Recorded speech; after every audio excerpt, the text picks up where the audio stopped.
Once again, on our Wonderful Day in the Lord broadcast, we are looking at the commandments God gives the New Testament believers. We've been looking basically at this passage of Scripture in 1 John chapter 5 and verse 2. By this we know we love the children of God when we love God and do His commandments. For this is the love of God, that we keep His commandments, and His commandments are not burdensome. So we find in the New Testament that there are commandments. Now we know in the Old Testament there are commandments, the 10 commandments and 600 more or so commandments given to the people of Israel. So we're familiar with that. But sometimes we come to the New Testament era, the church age, and we think, because we're no longer under the law like the Old Testament people were, then therefore we have no commandments given to us. But that's not the case.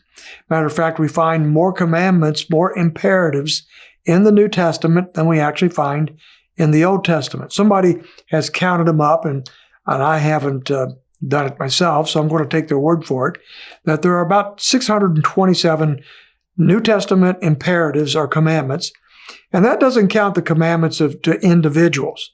So when Jesus, for example, told His disciples to go and prepare a Passover meal for Him, or prepare a room for that, that is not one of the commandments we're talking about, because that was an individual command, and it is certainly not imperative on us. But there's over 600 other commandments, imperatives, found in the New Testament that are incumbent upon us as believers. So what we want to do is begin to look at some of those together. If this passage is saying that we show our love for God by keeping His commandments, and if it is saying to us that these commandments are not burdensome, then we know that simply because we love Him, that takes all the sting out of these commandments. They're not burdensome, they're not overwhelming, they're for our good, and we love to do them because we love Christ. So we want to look at some of these imperatives found in the New Testament for us. Not all 600 of them, obviously, but we'll look at some representative. And this week we're going to look at those found in the Gospels. We have to be careful there because we also know that the Gospels were written under the Old Testament dispensation of law. So people at the time of Jesus, the time that people lived that was recorded in the Gospels, were also under the Old Testament system. And yet there's some of these commands that are very clearly general in nature and would be incumbent upon all of us who know the Lord, whether we're Old Testament believers or New Testament saints. So let's take a look at just a few of those. So we'll start with Matthew chapter 16, verse 24. And in this one verse, we have three different imperatives. It says, Jesus said to His disciples, "If anyone wishes to come after me, let him deny himself and take up his cross and follow me." So here's the condition. Jesus says, if you want to follow me, if you want to be my disciple, then here's what you have to do to be that kind of a follower.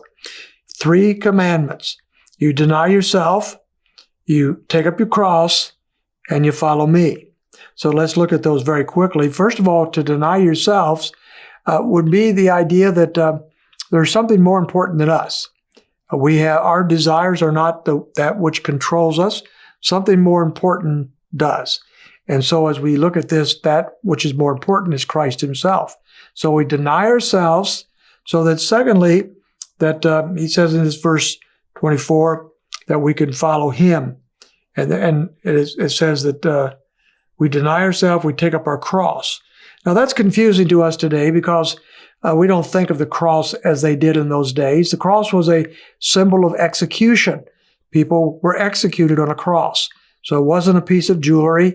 It wasn't just symbolic figure. It was the idea of being willing to lay down our life for the Lord Himself. So we not only deny ourselves, we do so to the point of taking up the cross. And then finally, to follow me. So He says, if you want to come after me, you must follow me. So that's a command.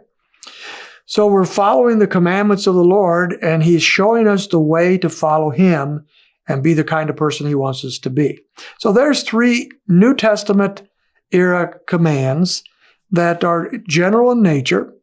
They would be true in the Old Testament, but they would also be true in the New Testament church.